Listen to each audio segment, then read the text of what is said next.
오늘 본문을 가지고 모든 겸손과 눈물로라는 제목으로 말씀을 나누겠습니다.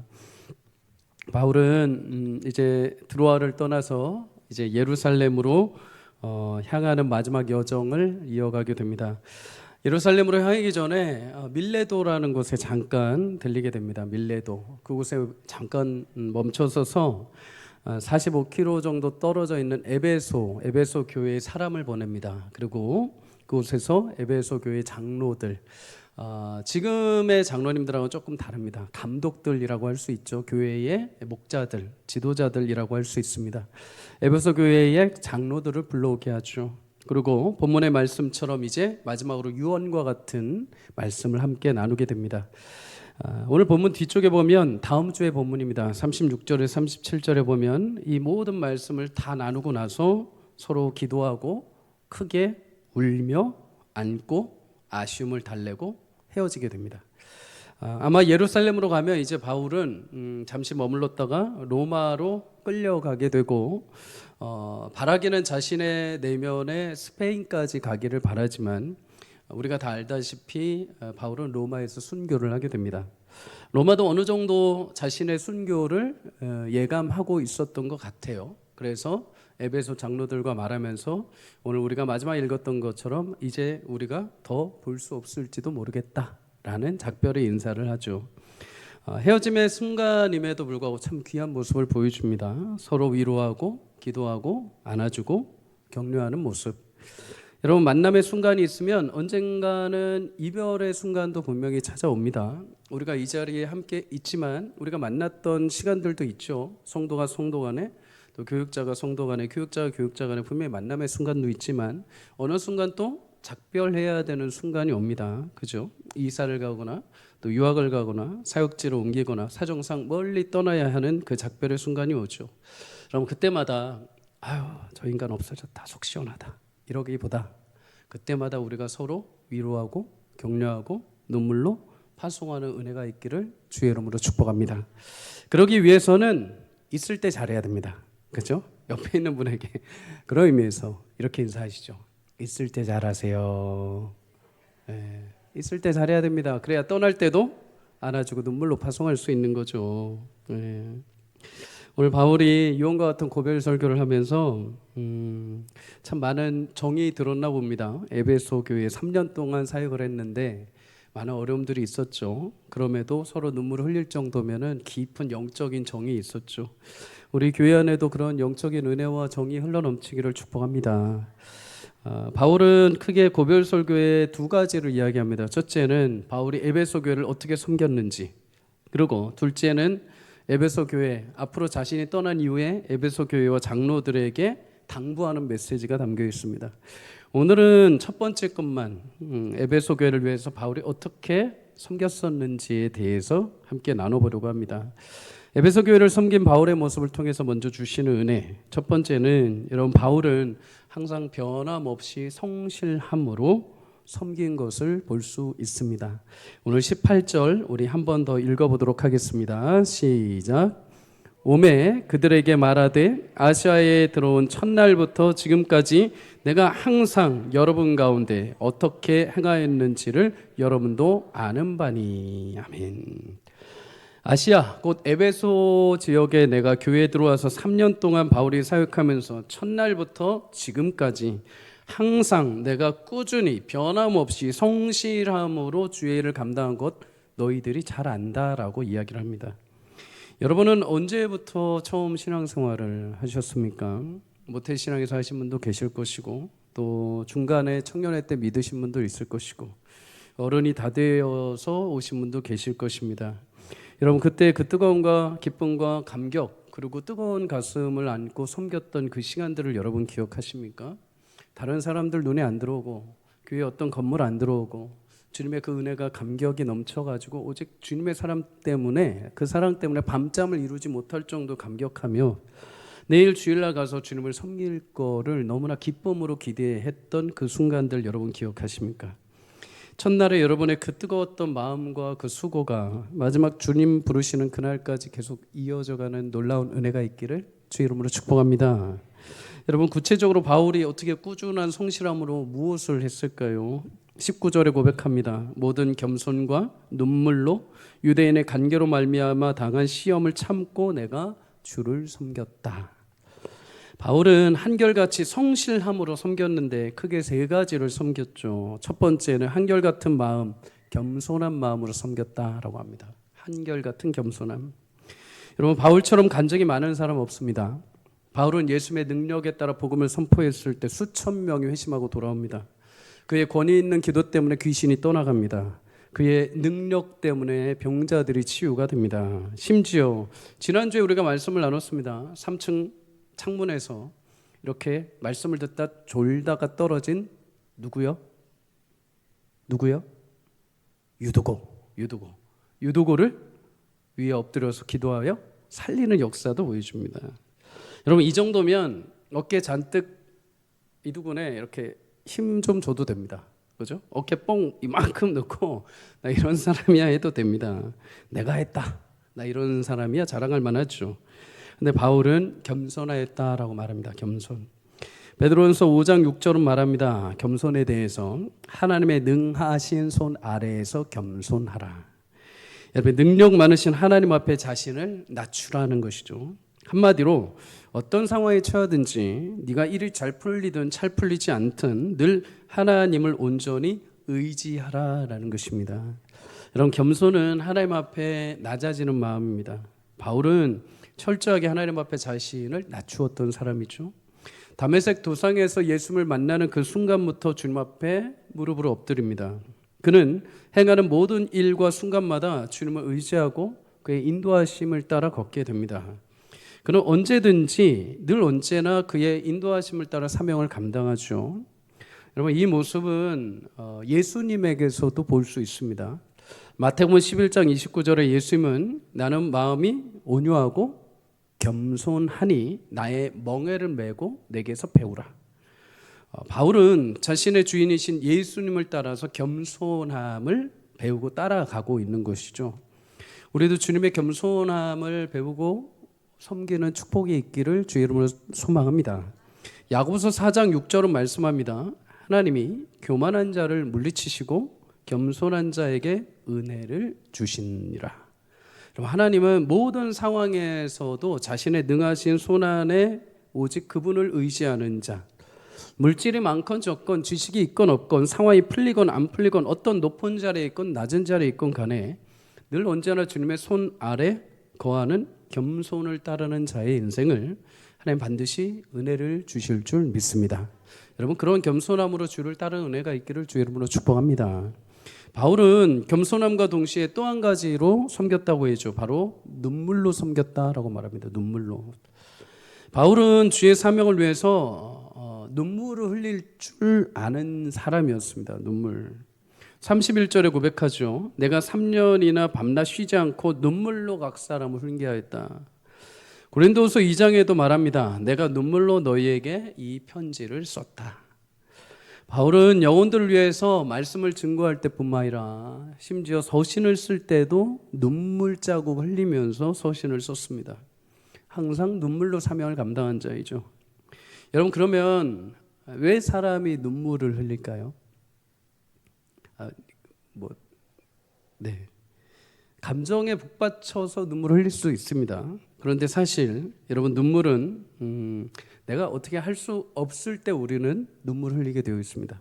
잘 생각해 보십시오. 우리가 슬플 때, 내가 어려운 일을 마주할 때, 내가 큰 시련을 당할 때 우리는 가슴이 미어지죠. 근데 이거를 내가 감당할 수가 없는 겁니다. 내가 방법이 없습니다. 내가 지금 당장 사별을 하고 큰 사업에 실패를 하고 내가 지금 큰 고난이 내 앞에 찾아왔습니다. 근데 나는 그걸 감당할 힘이 없습니다. 그럼 여러분, 그 슬픔이 뭘로 나오냐면 눈물로 나오게 되어 있습니다. 눈물로. 그것은 내가 그 순간 할 수 있는 것이 그냥 눈물을 흘리는 것밖에 없기 때문이죠. 어떻게 보면 그래서 눈물은 가장 정직한 내 마음의 고백이라고 할 수 있습니다. 바울이 영혼들을 생각하면서 주의 일을 하면서 눈물을 흘렸다라는 것은 바울 자신이 할 수 없는 일이기 때문입니다. 내가 영혼들을 주께 돌아오게 하기 위해서 말씀은 증거하지만 그 서신은 쓰지만 그것을 내가 선포는 하지만 그 영혼을 직접 내가 돌려 세울 수는 없다는 거죠. 그건 오직 누가 하셔야 됩니까? 하나님이 하시는 것입니다. 오직 주님이 하셔야 되기 때문에 그는 가난한 마음으로 눈물 흘릴 수밖에 없는 것이죠. 강단에서 설교자들이 종종 눈물을 흘리는 경우가 있습니다. 물론 악어의 눈물 말고 진실한 눈물 흘릴 때가 있습니다.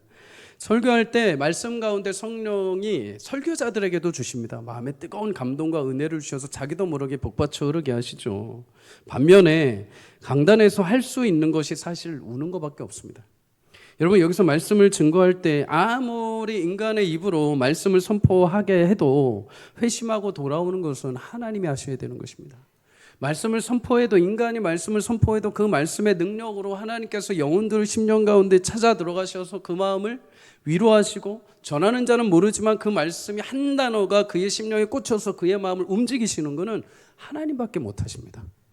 그러니 설교자가 여기 설교를 하면서 내 마음에 복받쳐 오르는 것도 있지만 그 답답한 심령과 이거를 하나님의 온전한 뜻을 전하지 못하는 그 자괴감 속에 하나님 앞에 우는 것밖에 못하는 거죠. 하나님의 그 위대하심을 이 제한된 말로 하자 하니 너무나 답답한 것이죠. 그래서 강단에서 여러분 우는 설교자들 보면서 왜 또 저래 감정파래 이렇게 생각하지 마시고 할 수 있는 게 우는 것밖에 없구나. 여러분, 내가 어느 정도 할 수 있다면 우리는 눈물 안 흘릴 것입니다. 대충 기도하고 대충 예배하고 대충 그냥 던져놓고 그냥 갈 수 있습니다. 하지만 전적으로 내가 할 수 없는 간절한 현실과 마주할 때 우리는 눈물을 흘리게 되어 있죠. 그래서 교회는 언제나 눈물의 간구가 넘쳐나야 됩니다. 내가 할 수 없습니다, 주님. 주님이 해주셔야 됩니다. 그런 간절한 마음을 가진 자들이 모인 곳이 교회가 되어야 할 줄 믿습니다. 누가복음 7장 38절에 보면 예수님이 바리새인 시몬의 집에 들어가서 식사를 하십니다. 이때 남들이 다 손가락질하는 죄인 취급받는 여인 한 명이 들어오죠. 이 여인은 향유 옥합을 가지고 들어옵니다. 그리고 예수님 발 아래 엎드리죠. 울면서 눈물로 발을 씻습니다. 예수님의 발을 머리카락으로 닦아드립니다. 그리고 그 발에 입 맞추고 향유를 부어드리죠. 예수님 바리새인 시몬에게 이 여인의 행위에 대해서 이렇게 말씀을 하십니다. 누가복음 7장 44절에 시몬아, 내가 너희 집에 들어올 때 너는 내게 발 씻을 물도 주지 아니하였으되 이 여자는 눈물로 내 발을 적시고 그 머리털로 나를 닦았도다. 예수님은 향유보다도 이 여인의 흘리는 그 눈물의 진실함과 간절함을 기뻐 받아주신 것입니다. 사랑하는 여러분, 눈물을 흘리며 기도하신 적이 언제이십니까? 주님의 은혜가 너무 간절해서 주님을 찾고 구하면서 그 사랑에 감격하여 애절하게 눈물을 흘리셨던 기억이 언제이십니까?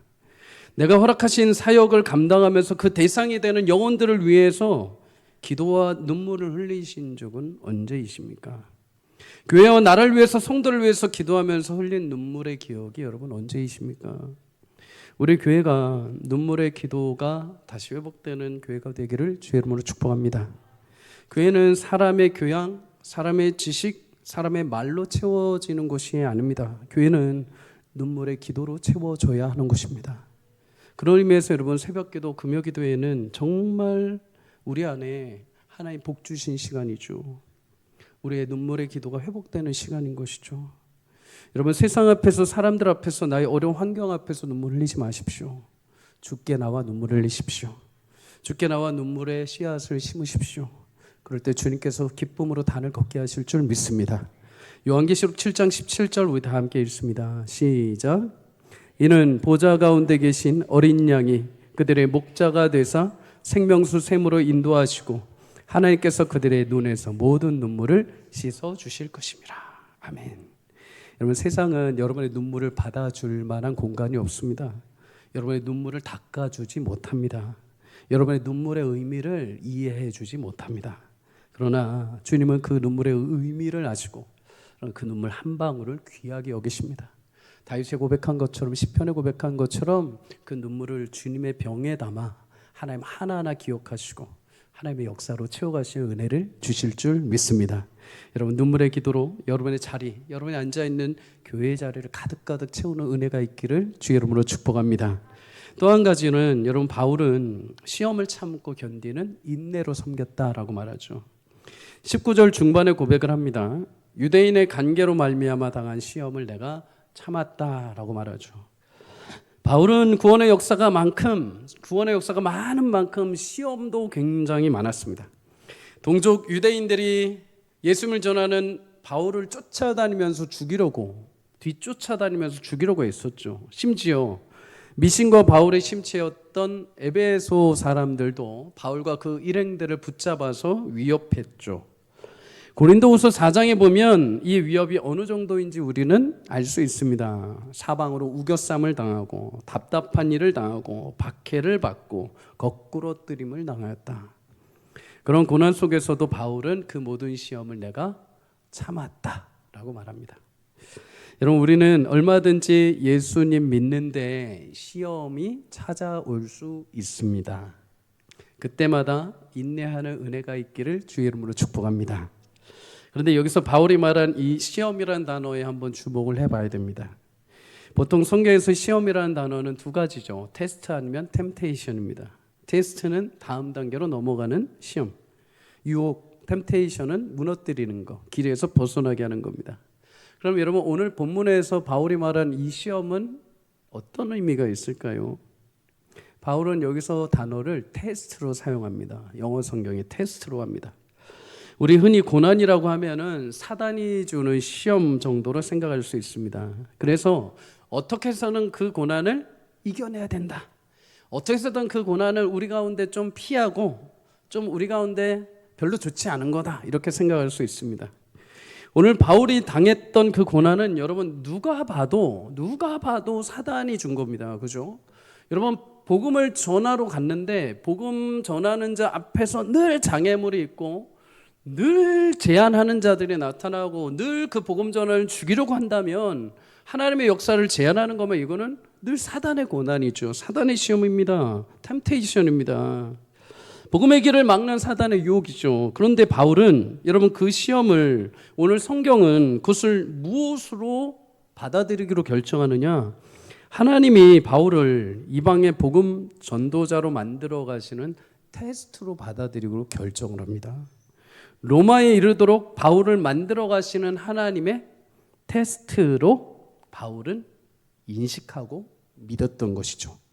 나를 향하신 주님의 일이라면 내가 모든 고난마저도, 심지어 내가 복음을 증거하는데 사단이 나를 향해서 제안을 하고 나를 향해 죽이려 하는 그 모든 시험마저도 나를 무너뜨리는 템테이션이 아니라 이것조차도 내가 그리스도를 위한 일을 하고 있다면 얼마든지 하나님이 나를 다음 단계로 넘게 하시는 테스트로 나는 받아들일 수 있다. 여러분, 그래서 빌립보서 1장 22절에 바울은 고백합니다. 내게 사는 것이 그리스도니 죽는 것도 유익함이라. 그리스도 안에 있으면 주와 함께 동행하면 모든 것이 하나님 손 안에 있기에 내가 당하는 고난마저도 나를 유익하게 만드는 테스트로 받을 수 있다는 것입니다. 여러분, 고난을 유혹으로만 여기고 생각한다면 피하고 싶어지죠. 하지만 하나님의 테스트로 보기 시작할 때부터 이제 그 테스트는 피하는 게 아니라 이제 인내해야 될 단계가 되는 것입니다. 합당한 가치가 있으면 우리는 그것을 참고 견디게 됩니다. 가정을 위해, 사회를 위해서 일하는 가장들 한 번 정도는 마음에 이런 생각들을 가지셨을 것입니다. 지금 당장이라도 사표를 내고 그만두고 싶은 유혹들이 아마 우리 가장들에게 있을 것입니다. 그럼에도 여러분들이 사회에서, 직장에서, 사업장에서 그래도 참고 인내하는 이유는 무엇입니까? 물론 나의 꿈, 나를 위한 인내도 분명히 있을 것입니다. 그럼에도 참고 인내하는 이유, 대부분의 이유 중에 하나는 나를 위한 것도 있지만 가족을 위해서, 나의 자녀를 위해서 참고 견디죠. 나를 위해서라면 여러분 우리는 쉽게 견디지 못합니다. 내가 그냥 포기해버리죠. 그러나 누군가 견뎌야 할 가치가 있는 대상이 있다면, 의미 있는 대상이 있다면 그걸 견뎌낼 수 있는 힘이 생기게 되죠. 바울도 마찬가지입니다. 자신을 위해서라면 얼마든지 쉽게 그냥 내 개인의 일이라면 포기하고 멈췄을 것입니다. 하지만 바울이 끝까지 그렇게 인내한 이유는 자신 때문이 아닙니다. 19절에 말씀합니다. 시험을 참고 내가 주를 섬겼도다. 에베소 교회를 위해서 겸손과 눈물로 섬기고 모든 고난마저도 유익한 것으로 여기고 인내할 수 있었던 이유, 그것은 오직 부르신 주님을 위해, 그리고 주님께 사랑하시고 맡겨주신 에베소 영혼들을 위해 내가 인내하였다라고 고백합니다. 로마서 5장 3절에서 4절 우리 함께 읽습니다. 시작. 다만 이뿐 아니라 우리가 환난 중에도 즐거워하나니 이는 환난은 인내를, 인내는 연단을, 연단은 소망을 이루는 줄 알미로다. 아멘. 여러분, 환난 가운데 인내로 마침내 여러분의 심령에 소망의 빛이 비치기를 주의 이름으로 축복합니다. 조금 어렵다 하여서 포기하지 마십시오. 조금 힘들다 하여, 조금 안 된다 하여서 주저하지 마십시오. 겸손과 눈물과 또 인내로 여러분 앞에 있는 그 믿음의 경주를 해간다면 주님께서 반드시 그것이 훗날 여러분의 소망이 되도록 만들어 가실 줄 믿습니다.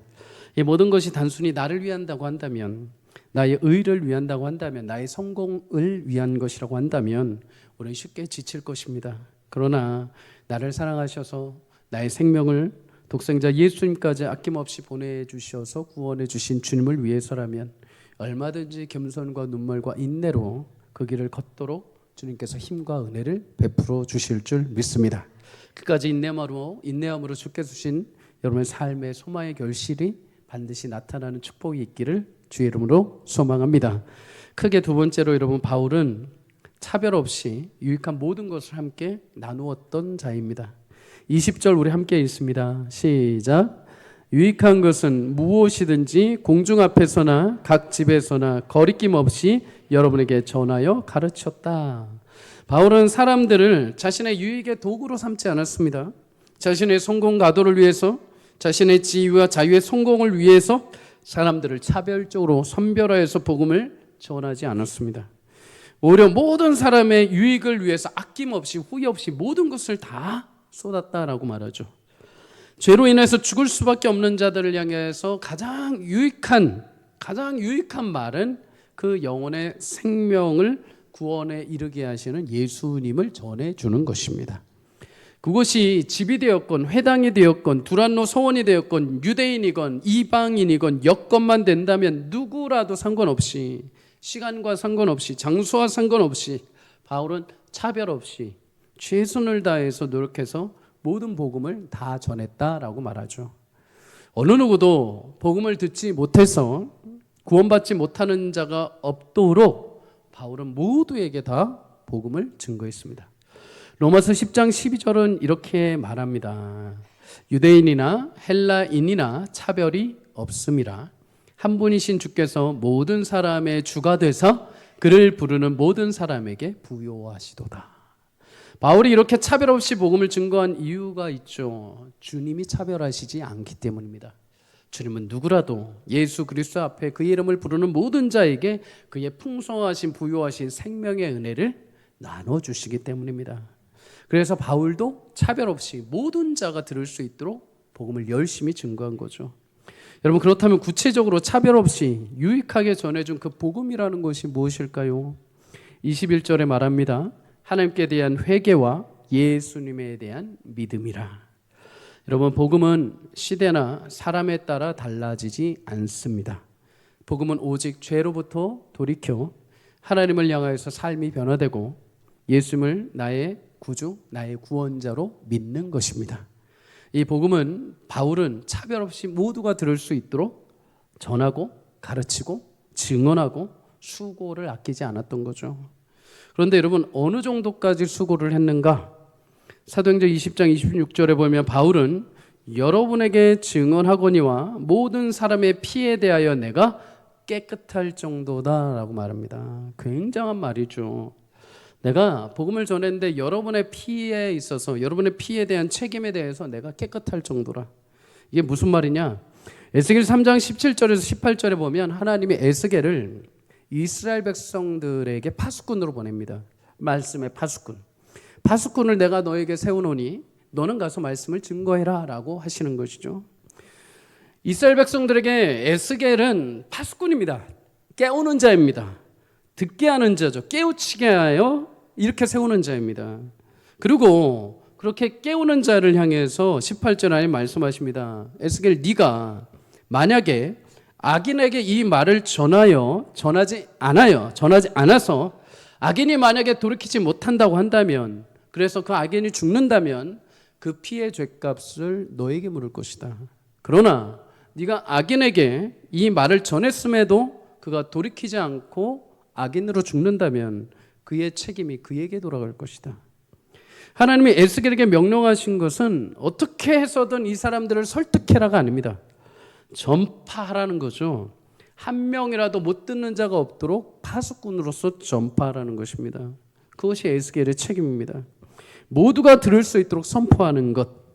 그래서 에스겔은 이스라엘의 파수꾼이라고 합니다. 파수꾼은 여러분, 적이 들어올 때 나팔을 불어서 성 안에 있는 백성들이 모두 깨어나게 해야 됩니다. 도피하게 만들어야 되죠. 아니면 성 위에서 준비하게 해야 됩니다. 만약에 적이 출현했는데 파수꾼이 잠들어 있어서 적의 위험을 알리지 못하면 성 안에 있는 모든 사람들은 다 괴멸하게 될 것입니다. 파수꾼의 잘못이죠. 그런데 파수꾼이 나팔을 불었습니다. 나팔을 불었음에도 불구하고 사람들이 나태해서 잠들어서 피하지 않고 그냥 아무 일도 안 일어날 거야 하고서 그냥 스스로 안심하고 있다가 그가 만약에 전쟁 속에 죽으면 그 책임은 파수꾼에게 있지 않고 그에게 있다는 것입니다. 바울도 동일하죠. 바울은 에스겔 말씀을 빌려서 자신에게 하나님 허락하신 파수꾼의 역할을 충실하게 이행했다라고 고백을 합니다. 어느 정도까지 이행했는가? 모든 사람의 피해에 대해서 내가 깨끗하다. 다시 말해, 내가 복음을 증거하는데 모든 사람이 듣도록, 단 한 명도 내 복음을 듣지 못하고 죽는 자가 없을 정도로 모든 이에게 내가 다 복음을 애써서 증거했다라는 것입니다. 그래서 27절에 말하죠. 내가 꺼리지 않고 하나님의 뜻을 다 여러분에게 전하였다. 사랑하는 여러분, 설교자에게 가장 큰 유혹이 하나 있습니다. 그것은 하나님 말씀을 감추는 것입니다. 감추는 것. 무슨 말이냐? 항상 강대상에 설 때마다 성도들도 듣기 편하고 전하는 목회자도 듣기 좋은 말씀을 들고 올라오고 싶은 게 설교자의 큰 유혹입니다. 설교자도 강단에서 좋은 말, 부드러운 말, 좀 이렇게 마음을 위로하는 말 하고서 내려와야 집에 가서 마음이 편합니다. 다리 뻗고 잡니다. 그날 강단에서 조금 부담스러운 말씀이 선포되고 나면 집에 가서도 계속 주님 앞에 기도합니다. 주님, 왜 그렇게 하셨습니까? 왜 그렇게 말하게 하셨습니까? 하면서 괜히 하나님 앞에 막 따집니다. 자기가 해놓고. 여러분, 그런데 오늘 바울이 뭐라고 합니까? 하나님의 뜻을 내가 다 전했다. 하나도 가감하지 않고 좋은 말, 안 좋은 말, 듣기 좋은 말, 듣기 싫은 말, 그런 게 아니라 하나님의 있는 복음 말씀 그대로 내가 모든 걸 다 전했다. 이방인들 조금 더 몰려들게 하기 위해서 내가 인기 있는 말을 한 것이 아니다. 조금 더 나 바울의 이미지를 좋게 하기 위해서 좀 더 내가 그럴듯하게 위해서 적당한 말을 하지도 않았다. 사람의 눈치를 보지 않고 사람들 인기나 시선 의식하지 않고 포장하지 않고 있는 그대로 복음을 내가 다 전했다. 회개하고 주 예수 앞에 돌아와 주 예수를 믿으라. 그리하면 너희가 구원을 받을 것이다. 그 모든 하나님의 말씀을 모두 다 전했다.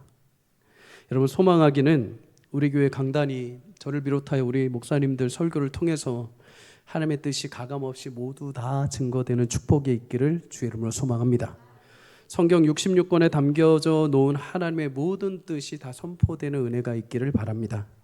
어떤 목사님들은 얘기 들어보면 그런 소망들이 있으셔야 돼요. 본인이 목회하시는 동안 창세기부터 요한계시록까지 전권을 다 강해를 이렇게 해보는 거죠. 저는 제 영적인 지력이나 제 지혜로는 이대로 하다가는 사도행전만 하다가 은퇴하게 생겼습니다. 사도행전만 벌써 3년째인데 아직도 못 끝내고 있습니다. 그런데 그렇게 말씀을 한 자리 한 자리 한 장 한 장 한 절 한 절 이렇게 밟아가면서 하나님 앞에 오해되었던 것들, 내가 보지 못했던 부분들이 깨닫게 되어져서 참 큰 은혜입니다. 사랑하는 여러분, 말씀을 전하는 자의 책임, 하나님께서 주신 성경 66권이 다 우리에게 유익한 것으로 믿고 모든 것을 다 세세하게 완벽할 수는 없지만은 우리 교회 모든 말씀들이 어느 누구라도 다 듣고 예수님을 영접하고 구원에 이르는 참된 복음이 선포되는 축복이 있기를 주의 이름으로 소망합니다. 말씀을 전하는 자의 책임은 누구도 말씀의 목마름 가운데 허덕이지 않게 하는 것이죠. 그렇다면 여러분, 말씀을 듣는 자들은 어떤 책임이 있을까요? 그 말씀을 듣고 하나님 앞에 더 가까이 나아가야 하는 것이죠. 회개하고 믿음으로 주께 나와 하나님의 뜻을 알고 행하는 것입니다. 여러분, 혹시 말씀을 듣다가 왜 목사님은 정치 얘기도 안 하시고 사회 이슈도 말 안 하고 요즘에는 잘 웃기지도 않고 이렇게 생각하지 마십시오. 못하는 게 아니라 안 하는 것입니다. 죄송하지만 여러분, 이 자리, 이 강단은 사회적인 제 견해를 얘기하는 것도 아니고 정치적인 제 색깔을 드러내는 자리도 아니고 분위기 좋으라고 유머하는 자리도 아니죠. 오직 있는 하나님의 말씀을 다 선포해야 되는 자리인 줄 믿습니다. 여러분, 하나님의 뜻을 전하기 위해 부름받은 자리이죠. 나중에 하나님 앞에 갔을 때 여러분 중에 단 한 분이라도 성경 66권 중에 그쪽에 그런 말씀이 있었어요 라고 하나님의 말씀하시면 제가 얼마나 부끄럽겠습니까? 할 수 있는 한 최대한 성경 속에 있는 모든 말씀을 다 들춰내서 빛과 같은 하나님의 말씀을 우리가 다 듣고 가야 하지 않겠습니까? 그래서 이거는 저뿐만 아닙니다. 모든 성도들이 다 그런 사모함을 가지고 있어야 될 줄 믿습니다. 복음을 듣지 못한 자들에게 깨어서 파수꾼이 누군가가 그것을 전해줘야 되죠. 그것이 우리의 책임입니다. 여러분, 파수꾼이 깨어 있을 때 하나님께서 그에게 주신 생명의 말씀이 증거되죠. 교회 안에 파수꾼은 목회자일 수 있습니다. 그렇다면 여러분도 파수꾼이 되셔야 하죠. 여러분, 믿지 않는 가족과 친지가 나에게 있다면 한 번 정도 그들에게 복음을 전하고 예수님에 대해서 듣지 못하는 자가 없도록 만들어야 되는 것이 우리의 사명이죠. 우리 교회도 마찬가지입니다. 하나님이 우리 교회를 솔샘역에 이렇게 반듯하게 세워주신 것은 언덕 위에 올라가는 길목의 정류장 앞에 지하철 좋은 목자리에 세워주신 것이 아니죠. 이 지역에 복음을 듣지 못하고 죽어가는 사람이 단 한 명도 없도록 복음을 있는 그대로 다 증거하고 전하도록 세워주신 줄 믿습니다. 그래서 우리가 주일마다 전도하고 평일마다 복음 전거지를 가지고 나가는 것이죠. 느헤미야 7장 3절은 이렇게 말합니다. 내가 그들에게 이르기를 해가 높이 뜨기 전에는 예루살렘 성문을 열지 말고 아직 파수할 때에 곧 문을 닫고 빗장을 지르며 또 예루살렘 주민이 각각 자기가 지키는 곳에서 파수하되 자기 집 맞은편을 지키게 하라. 여러분, 느헤미야가 말하죠. 자기가 살고 있는 그 지역을 반드시 너희는 파수해야 된다. 멀리 갈 필요도 없다. 너희 집, 너희 바로 앞에 있는 그 집을 너희가 깨어서 지키라는 것입니다. 여러분, 교회가 성도가 각각의 자리에서 파수꾼이 되어야 되는 것입니다. 우리 모두가 복음의 파수꾼의 역할을 온전히 감당할 수 있기를 주의 이름으로 축복합니다. 위기 가운데 파수꾼이 잠들어 버리면 모두 전멸하게 되어 있습니다. 그런데 파수꾼이 깨어 있으면 성 안에 있는 모든 자들은 다 그 위기를 모면하고 살 수 있게 되는 거죠. 교회 목회자들이 깨어 있으면 모두가 다 살게 되어 있습니다. 그러나 목회자들이 깨어 있지 않고 잠들어 있으면 교회는 성도는 위기에 처하게 됩니다. 교회 중직자들이 리더들이 깨어서 파수하지 않고 잠들어 있으면 공동체에 위기 찾아오게 되어 있습니다. 가정에서 누군가 깨어서 파수하지 않으면 여러분 그 가정도 영적 위기가 찾아오게 되어 있습니다. 그러나 파수하는 자가 단 한 사람이라도 깨어 있으면 그 한 사람을 통해서 하나님의 말씀이, 하나님의 영적인 지혜가, 하나님의 능력이 흘러간다면 이런 모두 영적으로 살게 되어 있는 줄 믿습니다. 여러분, 파수꾼은 깨우는 자입니다. 깨우는 자. 단잠을 자고 있어도 여러분 깨우기가 안쓰러워도 꼭 깨워야 됩니다. 깨워야 됩니다. 여러분, 아침마다 아이들 학교 갈 때마다 깨우시죠. 교회 가라고 주일날마다 깨우시죠. 여러분, 깨우면서 어떤 마음이 여러분 드십니까? 이놈의 자식 빨리 일어나 막 이러십니까? 깨울 때마다 약간 마음이 약간 애잔해지지 않습니까? 특히 우리 고등학생들 자녀를 두신 우리 부모님들은 아유, 얼마나 피곤해서 좀만 더 자라 이렇게 생각을 하시죠. 그런데 여러분, 그렇다고 해서 안 깨우면 더 큰일이 벌어집니다. 지각을 하죠. 예배 늦습니다. 안쓰러워도 파수꾼은 반드시 깨워야 됩니다. 일으켜야 됩니다. 그래야 그 영혼이 정상적으로 등교하게 되죠. 정상적으로 예배하게 되죠. 여러분, 그것이 파수꾼의 역할입니다. 여러분이 서 있는 그곳에서 영혼을 살리는 파수꾼의 역할이 되기를 주의 이름으로 축복합니다. 누군가가 여러분을 향해서 계속해서 예배에 대해서, 기도에 대해서 계속해서 말한다고 해서 불편해하지 마십시오. 누군가 여러분을 예배 자리로 오라고 한다고 해서 그거 불편해하지 마십시오. 그가 여러분을 위해서 파수꾼 역할을 하는 것입니다. 그가 여러분의 가정을 위해서 파수꾼 역할을 하는 것입니다. 목회자가 말씀 가운데 하나님과 주시는 감동으로 이야기할 때 우리의 마음에 찔림이 되어서는 안 됩니다. 파수꾼으로서 하나님이 우리 교회를 깨우고 계시는 것입니다. 여러분, 그날 은혜로 우리 모두가 파수꾼이 되어 하나님 앞에 우리 신앙이 더 영적으로 성숙하고 자라가는 은혜가 있기를 주의 이름으로 축복합니다. 마지막으로 바울은 성령의 인도하심을 따라서 섬겼습니다. 오늘 22절에 고백하죠. 보라, 이제 나는 성령에 매여 예루살렘으로 가게 되었다. 사도행전에서 바울뿐만 아니라 사도들에게 공통적으로 나타나는 모습이 있습니다. 그것은 성령에 매여 성령의 인도하심을 따라 갔다라는 거죠. 사도행전 2장 4절에 보면 말합니다. 그들이 다 성령 충만함을 받고 성령이 말하게 하심을 따라 말하였다. 단순히 자기들 생각을 말한 것이 아닙니다. 하나님이 성령의 은혜에 감동하여서 하나님이 다른 나라 방언으로 하나님 나라에 대한 복음을 막 증거하게 하셨죠. 요한복음 16장 13절에도 예수님은 진리의 성령이 오시면 그가 모든 진리 가운데 너희를 인도하실 것이다. 사도들은 성령의 말하게 하심을 따라, 그리고 성령의 인도하심을 따라 인생을 걸어간 자들입니다. 바울도 마찬가지죠. 그가 예수님을 믿고 3차 전도 여행을 마치는 그 순간까지 바울은 자신의 의지나 자신의 결정이 아니라 오직 성령의 이끄심을 따라, 성령의 말하게 하심을 따라서 사역을 증거했습니다. 바울이 처음 안디옥 교회에서 바나바와 함께 파송을 받을 때도 사도행전 13장 4절에 말합니다. 두 사람이 성령의 보내심을 받았다. 성령이 그들을 이끄신 것이죠. 성령의 매임을, 성령의 인도하심을 따라 걸어간 것입니다. 여러분, 내 생각이나 세상에 매이는 자가 아니라 성령이 매이게 하시는 자가 되기를 축복합니다. 성령이 인도하시는 은혜가 있기를 주 이름으로 소망합니다. 여러분, 그런데 그렇게 성령의 인도하심을 따라갈 때 예상치 못한 일들이 기다리고 있습니다. 23절에 말하죠. 각 성에서 내게 증언하시길 결박과 환난이 나를 기다린다 하셨다. 여러분, 바울이 소아시라 지역을 여러 가지 복음을 전하면서 마을과 성을 막 갈 때마다 성령이 계속해서 기도할 때마다 찾아오셨습니다. 그리고 말씀하셨습니다. 두려워하지 마, 걱정하지 마, 예루살렘에서 내가 너 지켜줄게. 이러면 얼마나 좋겠습니까?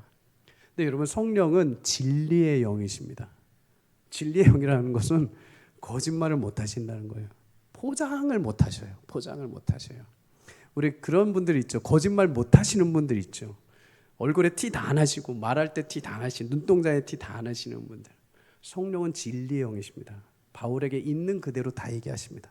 바울아, 너 예루살렘으로 갈 건데 예루살렘에 핍박과 고난과 옥에 갇히는 일이 너를 위해서 준비되어 있다.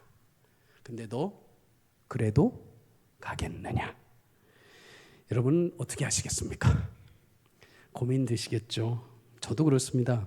고민이 될 수 있습니다.